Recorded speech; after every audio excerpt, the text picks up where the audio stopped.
Attorney General, I went after price-fixing schemes. And when I am president, I will continue that work to bring down prices. I will take on big corporations that engage in illegal price gouging, corporate landlords that unfairly raise rents on working families.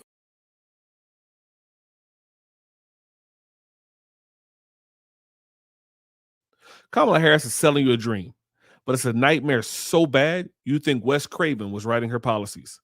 He'd call it Nightmare on Wall Street. Her proposed policy on rent control has been tried, and it didn't just fail in New York, it fueled a housing crisis that's pushing families to the brink. Now, she wants to bring that chaos to your doorstep. I'm the Distinguished Professor, and this is the Distinguished Professor YouTube channel. While you're here, hit the like button because every click shares the knowledge and helps educate more minds. Let's spread the wisdom together. Class is in session. So in one of Kamala's recent rallies, she spoke about wanting to put a price cap or a rent cap on corporate landlords. Now, that is something that the Biden-Harris administration did propose. I know she's added to her current economic policy. Yeah, so whitehouse.gov has it right here. So the first bullet point, he's calling on Congress to pass legislation giving corporate landlords a choice to either cap rent increases on existing units at 5% or risk losing current valuable federal tax breaks. Now, I know Kamala didn't talk about the losing current valuable federal tax breaks, but she did talk about the rent cap. And I really want to deep dive into how that affects not only landlords, but also tenants. Now, who does that apply to? I'm going to scroll down here to see who it applies to. But what it says is this would apply to landlords with over 50 units in their portfolio. Now, I know someone who has over 150 units in their portfolio. So he's not a corporation, but he has 150 doors, 150 units. So with that being said, it's going to affect someone like him where he can't raise the price on any of he can't raise his price to market rent in some of the locations where he has his properties. And I'm going to show you why he can't raise the rent and why it wouldn't make sense for him to keep his properties under a rent cap. So this is from the Gothamist. More than 13,000 rent stabilized units in New York are sitting empty for multiple years, report finds. So this is what happens when you have rent control. It goes on to say, a landlord group say owners have no choice but to keep low-cost units empty because they cannot earn enough for rent to cover needed repairs and renovations. Again, they're saying, like I said before, that they have no choice but to keep those places empty, those units empty, because they're not making enough rent to cover the needed repairs and renovations. This is why it's going to be an issue if you start capping rent. So if you look at this is the real deal. It talks about there's a vacant one-bedroom apartment in Morningside Heights. The legal rent is $684. So let me go down. So it'd be great for anybody. $684. You living in New York, Morningside Heights, right? $684. I mean, that's $684 is good almost anywhere in the United States, right? So let's talk about that unit. It says the Upper Manhattan unit needs about $95,000 worth of work to be rentable, but the landlord can only raise the rent by $89 a month. It would take 90 years for that increase to pay for the renovations. So the apartment sits empty. What good is a bargain if no one can get it? There's a rent control apartment available for $684 a month, but the landlord, because it needs $95,000 worth of work, that's a lot of work that it's going to need, work and renovations, and because he can only increase the rent by $89 a month, it doesn't make sense. I wanted to show you guys. Give me one moment to get that. So, study St. Paul's rent control law primarily provides benefits for high-income renters. This is who also is going to affect. Remember that rent I just showed that was $684 for that one apartment. Now imagine that if that apartment was in great shape and it was $684. Who wouldn't, if you have means, it is a nice apartment building, why would I not pay $684 as opposed to paying $2,500? Just makes sense, right? So it talks about in November 2021, St. Paul, Minnesota, voters passed an ordinance that limits annual rent increases citywide to 3%, so 2% less than what Kamala's talking about. It says rent control proponents might look at these results and say it's evidence of their policy working. The purpose of the policy, after all, is to preserve affordable housing and rent control. So yeah, I want to scroll a little bit further down. It says a comprehensive 2019 analysis of rent stabilization in New York City by the Wall Street Journal similarly found that well-off tenants were receiving the biggest discounts on rent. Let me read that for you one more time. Well-off tenants were receiving the biggest discounts on rent caps. So this is another issue that you have with Kamala talking about a 5% rent cap. And here it's a 3%. You're talking about a 5% rent cap, right? So you can only imagine how much of this is going to happen. That if you can't raise the price on rent, what's going to take place? People who have means are not going. They don't want to pay any more money than they have to, so they're going to pay exactly what they have to, which is $684. Yeah, and I can only read a piece of this because I don't have a Wall Street Journal subscription. I should, but I don't. It says, and this is from that analysis it was talking about. Wealthy, older tenants in Manhattan get biggest boost from rent regulations. And we'll just read that top line there. The biggest beneficiaries of rent regulation in New York aren't low-income tenants. The biggest beneficiaries of rent regulation in New York are not low-income tenants, but more affluent white residents of Manhattan. So again, like I said, if we cap rent, who's going to benefit is not going to be the tenant. Why? Either they're going to live in dilapidated conditions or the landlord's not going to fix things, or wealthy people are going to rent these rent-capped properties at low rates and they're not going to leave.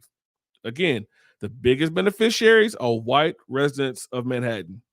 That's the analysis that previous paper from St. Paul was talking about. Well, there's actually going to be two videos. One's a short, one's a video. Let me pull that short up real quick so you can see what they're talking about when it comes to rent control. Let me pull that up. Boom. Another classic example, of course, is rent controls, which is a classic example of a bad idea that never ever seems to go away. And as far as I'm aware, every single example of rent controls has backfired in one way or another, including the recent experiments in Scotland, where the Scottish government has intervened to cap rents. It's backfired in terms of reducing the supply and quality of housing available, but also in some cases actually prompted landlords to raise rents by more than they otherwise have done while they still can before the end of before a tenancy has to be renewed. So there you have it. You heard it as he was saying it. Now I'm pulling the video. This video is a little old. It's from 13 years ago. So let me pull that video up for you real quick. And so we get out of here. So let me pull that up for you real quick. But this is an older video, so bear with it. I'm gonna go ahead and put that on now and let you guys listen to it because it's very eye-opening. You're gonna see exactly what happens in a rent control or rent cap that Kamala Harris is proposing. Hello, Manhattan Apartments. I have called every realtor in the entire city. Everything else that I saw was horrible. It doesn't even have a sink. Finding a place to live is always tense, but in many places, politicians have done something that makes it tougher. Normally, when you rent an apartment or house, it costs what it costs because of simple supply and demand. When demand is high, investors see a chance to make a profit. They build more housing. Then supply increases, runs ahead of demand, and prices come back down. The result is affordable housing. That's how it usually works. But in some 200 American cities, politicians, to protect poor people, passed laws that control rents, limit increases. But it so often happens, laws that try to protect us from cruelties of the market have unintended side effects. Look at what's happened here in the city where I live. This is some of New York's most valuable real estate. Does this look like an area that needs to be protected from market cruelties? If you could find a Fifth Avenue apartment on a floor this high with this spectacular view, the rent would be more than $10,000 a month. Alistair Cook has this view. Remember him from Masterpiece Theater? Good evening. I'm Alistair Cook. Cook lives at a large apartment on the top floor of this building. But he doesn't pay the $10,000 a month you'd have to pay. He pays less than a fifth that. Wouldn't you like to pay less than a fifth of your rent or your mortgage? Cook pays less because he scored. He was lucky enough to live in this fashionable building at a time when politicians, to help poor people, regulated the rents. I think he's a thief. Economist Walter Williams. A thief? Yes, he's using government to take what belongs to one person and give it to him. That is, if there were no rent control, he would have to pay the market price, but he's not paying the market price. But he's not breaking any laws. But laws don't establish morality. Now, Cook didn't ask for any special breaks. The system just gives it. Remember the Mayflower madam? Sydney Biddle Barrows made lots of money running a brothel. She pays about half what you'd have to pay for her apartment. Lots of politicians, rich businessmen, and celebrities benefit from rent controls meant for the poor. We usually only find out about them after they've been exposed. Supermodel Kim Alexis lived under rent protection. So did singer Carly Simon and fashion designer Arnold Scazzi. When he put his apartment in Architectural Digest, he didn't mention he was getting a rent break meant for the needy. We've been trying for weeks to get inside a wealthy person's rent-controlled apartment with our cameras, but it's virtually impossible. People just laughed and said, no way. But we can show you Mia Farrow's old rent-controlled apartment because Woody Allen shot the movie Hannah and Her Sisters here, a third of what you and I would have to pay on the open market.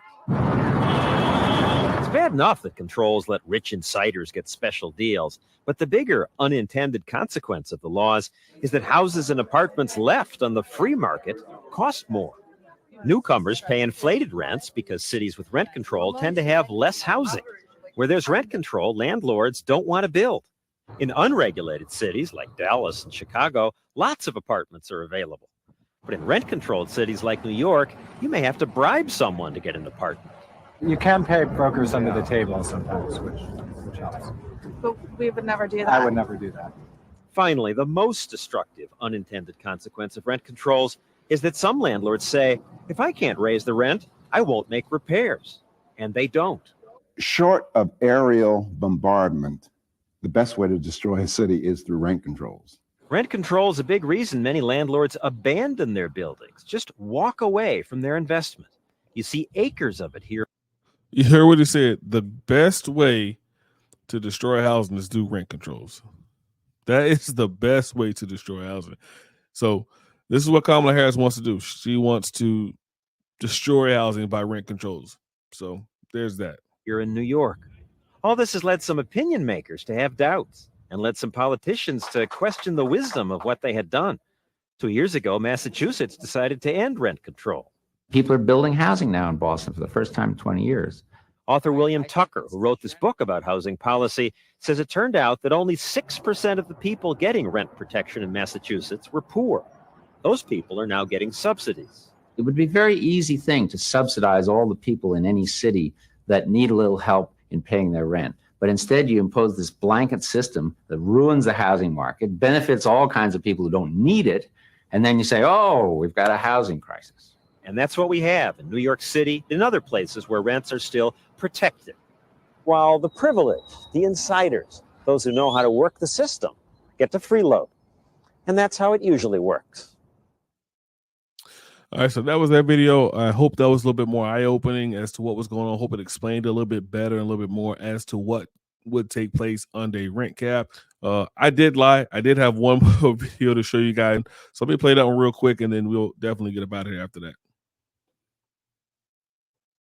Mortgage rates are declining, but also the cost to produce housing in the most difficult, troubled housing markets, say New York City, Washington, D.C., San Francisco, Los Angeles, where the biggest affordable housing crunches are, the cost to produce those housing units is significantly above markets, say like Texas, for example. And so it makes it very difficult to meet the demand of housing, and then it continues to push up the cost of housing. Yeah, let me dig into some of these areas. You mentioned New York City, and I want to look at the real estate market there in terms of the supply versus the demand, because we're seeing an economy slow down across the country. What specifically are you seeing in New York City?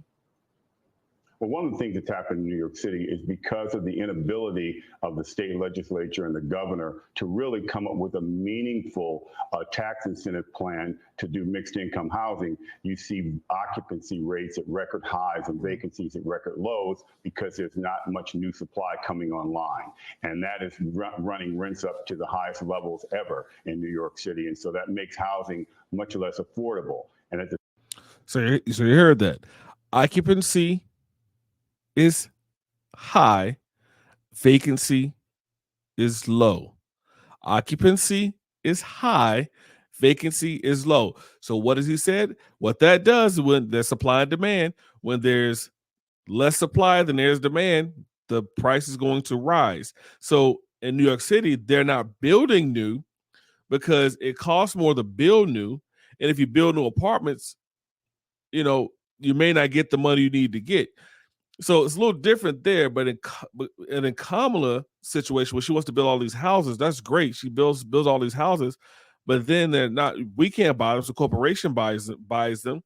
Then because there's a rent cap, they don't build as many as you want them to build. So there's still people that need housing, and the housing that's available is high because occupancy is high and vacancy is low. So there's more demand than is supply.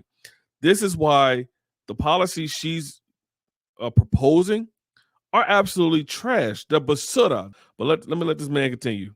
The same hand, the condominium market and the co-op market, for example, the for sale market in New York City, especially Manhattan, is continuing to be sluggish because of the high cost of interest rates. And so therefore people are pulled in both directions to where they can't afford to rent, and there's not much inventory to rent, and then they can't afford to buy because interest rates are very high. And I want to leave it there. What he just said was absolutely phenomenal. I'm going to try to rewind this and try to get that back to see, so you can hear it one more time for the people in the back. Listen to what he said. And so therefore people are pulled in both directions to where they can't afford to rent, and there's not much inventory to rent, and then they can't afford to buy because interest rates are very high. They can't afford to rent because there's not enough inventory to rent, and they can't afford to buy because interest rates are too high. Put on a t-shirt. They can't afford to rent because the rent is too high because there's not enough units available, and they can't afford to buy because the interest rates are too high.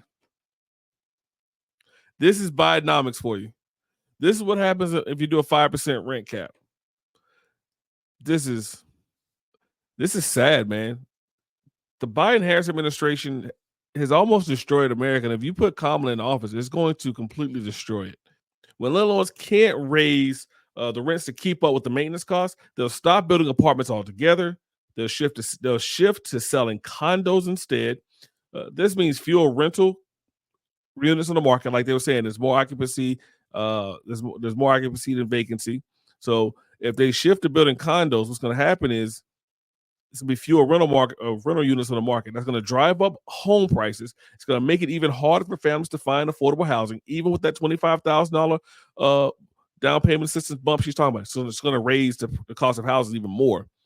And not to mention what I said in a previous video where I talked about her wanting to do the unrealized capital gains. So that's going to raise it. I mean, everything she's proposing is going to continue to raise home prices, lead to even more homelessness.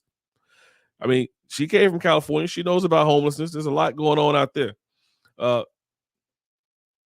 So the units that do come on the market that are available, they'll either fall into disrepair because landlords can't afford to fix them, or they'll get snatched up by wealthy renters, like we saw in those articles. So either they're gonna be dilapidated, or some wealthy person's is gonna be in it. Even like in the video with John Stossel, you saw that. So what are the end results? More people are stuck in rundown housing and fewer options for everyone else. This is just a bad idea. It's a recipe for disaster. I've said this before, and I'm going to continue to say it. It's a disaster. It's a disaster waiting to happen. That's why you need to go to the Cayman Islands. Get up out of here. I'm trying to tell you. But I'm going to go ahead and end it here. Again, this lecture here, guys, is just laying the foundation, but your perspective is the missing piece. Every comment builds a story. Let's create something powerful together. Class dismissed.